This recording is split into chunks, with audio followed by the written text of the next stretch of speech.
Heat culture. Something that fans have synonymously put together with DNA of a champion. However, it is very clear over these last few years that Heat culture is not necessarily translating to a championship, let alone a deep playoff run. So I think it has become evidently clear that this Miami Heat core is not the answer for a championship, especially after another offseason of not obtaining the superstar player that they were rumored to. What do the Miami Heat do next? It's time to blow it up. It's time for a fresh start, and it's time to be willing to admit that contending is not in the immediate future. And I think the first piece that needs to be moved here, if you're the Miami Heat, it needs to be Bam. But I think with the way that Bam has been playing over these last few years, some things have been evidently clear. First, he should be playing the 4. Second, I think it is also clear offensively, his limits, I don't believe, are going to change. Like, yes, he's added a 3-point shot. That is objectively true. But I also not sure that that's a reliable shot. I have drawn up a trade because I don't want to be that guy that just says, well, just trade him without having an idea of one. So you guys are about to see right here, I've done a trade with the Toronto Raptors for Bam, which includes RJ Barrett, Jacoby Walter, and 3 firsts, one of them being a pick swap. So basically, the Raptors will still have a first rounder, but it'll be favorable for Miami. I think if you're a team like the Raptors, you keep Jakob Poeltl. You have a legit 4 now with Bam. Colin Murray-Boyles can go to the bench now and learn from someone like Bam, which I think would be huge. At that point, too, you're letting that guard room or that wing room sort of breathe. You still have Quickly. So then you can run a lineup basically of like Quickly, Ingram, Barnes, Bam, and Jakob Poeltl, which in a devastated East, that can make some legitimate noise. But I think it has become so clear to this Heat team, a Bam-led offense in terms of just like him being the main facilitator, playmaker, it's just not going to work. Offensively, the ceiling is there, and I'm not sure it's getting any better. So why not move off him now? Let Kel'el Ware figure out what he can do, and I think at that point, this team can really start moving towards going younger. So I think when you're the Miami Heat, it's become evidently clear what you need to do, and that is to trade Bam first. Because again, I think his ceiling has been shown, and there's not much more to it than that. The next big move I see for Miami is also clear. You need to see the market for Tyler Hero. Right now, I would say the trade market is a little all over the place just because you have someone like Anthony Simons in giving up a second-round pick with him and then getting back Drew Holiday, and that's a similar archetype. So then it's like, okay, well, that kind of makes the market weird. Or then you have Desmond Bane, who gets 5 first-round picks. And at that point, you're like, well, where is Hero in that spectrum? Because I'm not sure if he's going to get you the 5 first that Desmond Bane got you, but he sure as hell is not a player that you're giving a pick with him to get a older player in return. It doesn't seem to make a whole lot of sense to me. So if you're Miami, I say you keep him for the beginning of the year. There will be no Bam. You got him, Kasparis, Kel'el Ware. You still have guys like, Rozier and all that if you manage to move off them. But I think you kind of let Hero build his value. If you can build the value by that trade deadline, then shop him. See what you can get back. You'll probably get more first. You'll probably get more picks and just more assets. Because at that point, teams aren't necessarily locked in on what they need aside from whatever is wrong in that moment. If they think they need a scoring punch, boom, there's Hero. And then I think it's also important to discuss one last thing.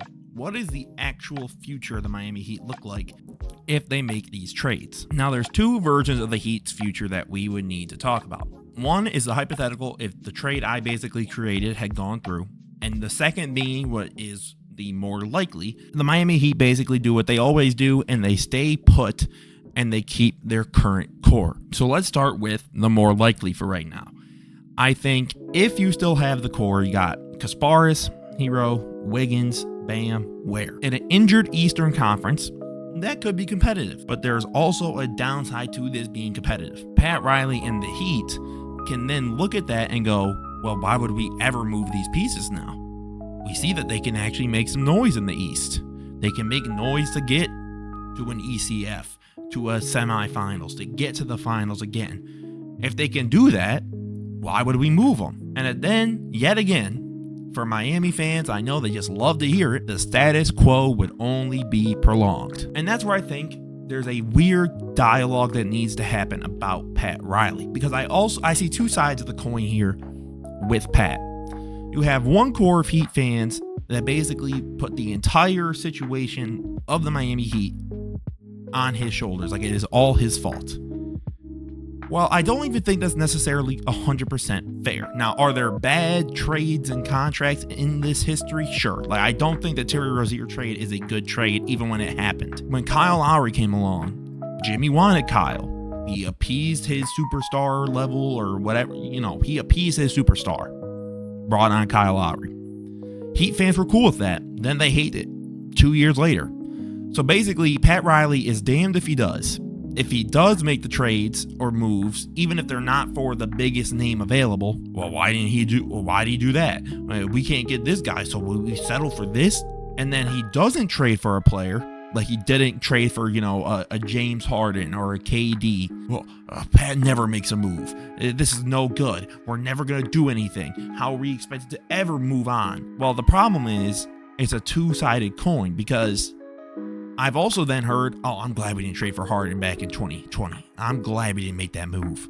Well, we did the right thing. The status quo is not maintainable unless Heat fans are okay being like me. And you might say, what does that mean? I'm a Bulls fan. We have been the definition of mediocrity to sub-mediocrity for the last, 5 years, where we'll either be a fight, scrappy playing team that'll get knocked out in 5. We had our 1 year right before Lonzo got hurt. We were high in the standings, got knocked out in the first round. I think it has become so clear that Hero and Bam as a core is not really good enough to go anywhere. And it's not bad enough for you to actually get higher picks to try and get a superstar talent. So at what point do you just acknowledge enough is enough? Being in the middle at some points is more damning than picking one or the other. You need to pick your line and go with it.